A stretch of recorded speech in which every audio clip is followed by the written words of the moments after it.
అందరికీ నమస్కారం అమ్మ. గ్రూప్ 2 విద్యార్థులందరికీ గ్రూప్ 2 అభ్యర్థులందరికీ ఒక ముఖ్యమైన ఇన్ఫర్మేషన్ అని తెలుసుకుందాం. ఆ ఇన్ఫర్మేషన్ తెలుసుకునే ముందు ఇంకా మన ఛానల్ సబ్స్క్రైబ్ చేసుకొని వాళ్ళు ఎవరైనా అంటే దయచేసి సబ్స్క్రైబ్ చేసుకొని లైక్ చేసి షేర్ చేసి మీ ఫ్రెండ్స్కు రిలేటివ్స్ అందరికీ సబ్స్క్రైబ్ చేసుకోమని చెప్పండి. నా ఛానల్ని సబ్స్క్రైబ్ చేసుకొని ప్రత్యక్షంగా పరోక్షంగా సపోర్ట్ చేస్తున్న వాళ్ళందరికీ పేరు పేరున ప్రత్యేకమైన హృదయపూర్వక ధన్యవాదాలు. ఇంకా ఆలస్యం చేయకుండా వీడియోలోకి వెళ్ళిపోదాం. గ్రూప్ 2 నోటిఫికేషన్పై హైకోర్టులో వ్యాజ్యాలు. ఈనాడు అమరావతి గ్రూప్ 2 పోస్టుల భర్తీకి 2023 డిసెంబర్ 7న జారీ చేసిన నోటిఫికేషన్లో మహిళలు, క్రీడాకారులు, దివ్యాంగులు, మాజీ సైనికులు ప్రత్యేక రిజర్వేషన్ పాయింట్లు ఇవ్వడాన్ని సవాలు చేస్తూ దాఖలైన వ్యాజ్యాలపై హైకోర్టు మంగళవారం విచారణ జరిపింది. ఈ నెల 23న జరుగుతున్న ప్రధాన పరీక్షను నిలుపుదల చేయాలంటూ దాఖలు చేసిన అనుబంధ పిటిషన్లపై తీర్పును వాయిదా వేసింది. హైకోర్టు న్యాయమూర్తి జస్టిస్ ఎస్ సుబ్బారెడ్డి మంగళవారం ఈ మేరకు ఉత్తర్వులు ఇచ్చారు.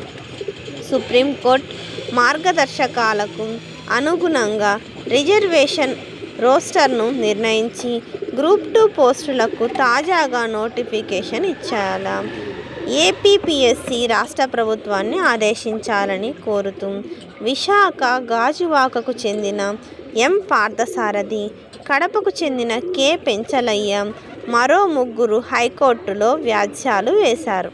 2023 డిసెంబర్ 7న ఇచ్చిన నోటిఫికేషన్ను రద్దు చేయాలని కోరారు. పిటిషన్ల తరఫున న్యాయవాదులు బొద్దులూరి శ్రీనివాసరావు, జీవి శివాజీ వాదనలు వినిపించారు. రాష్ట్ర ప్రభుత్వం 2023 ఆగస్టులో జారీ చేసిన జీవో 77 సుప్రీంకోర్టు ఇచ్చిన తీర్పునకు విరుద్ధంగా మహిళలు, క్రీడాకారులు, దివ్యాంగులు, మాజీ సైనికులకు రిజర్వేషన్ పాయింట్లను కేటాయించాలన్న జీవో 77కు విరుద్ధంగా నోటిఫికేషన్ ఇచ్చారని, ఈ నేపథ్యంలో 23న జరగనున్న గ్రూప్ 2 ప్రధాన పరీక్షను నిలుపుదల చేయాలని కోరారు. అందరికీ ధన్యవాదాలమ్మా. ఇంకా మన ఛానల్ సబ్స్క్రైబ్ చేసుకుని వాళ్ళు ఎవరంటే దయచేసి సబ్స్క్రైబ్ చేసుకొని లైక్ చేసి షేర్ చేసి మీ ఫ్రెండ్స్కు రిలేటివ్స్ అందరికీ సబ్స్క్రైబ్ చేసుకోమని చెప్పండి.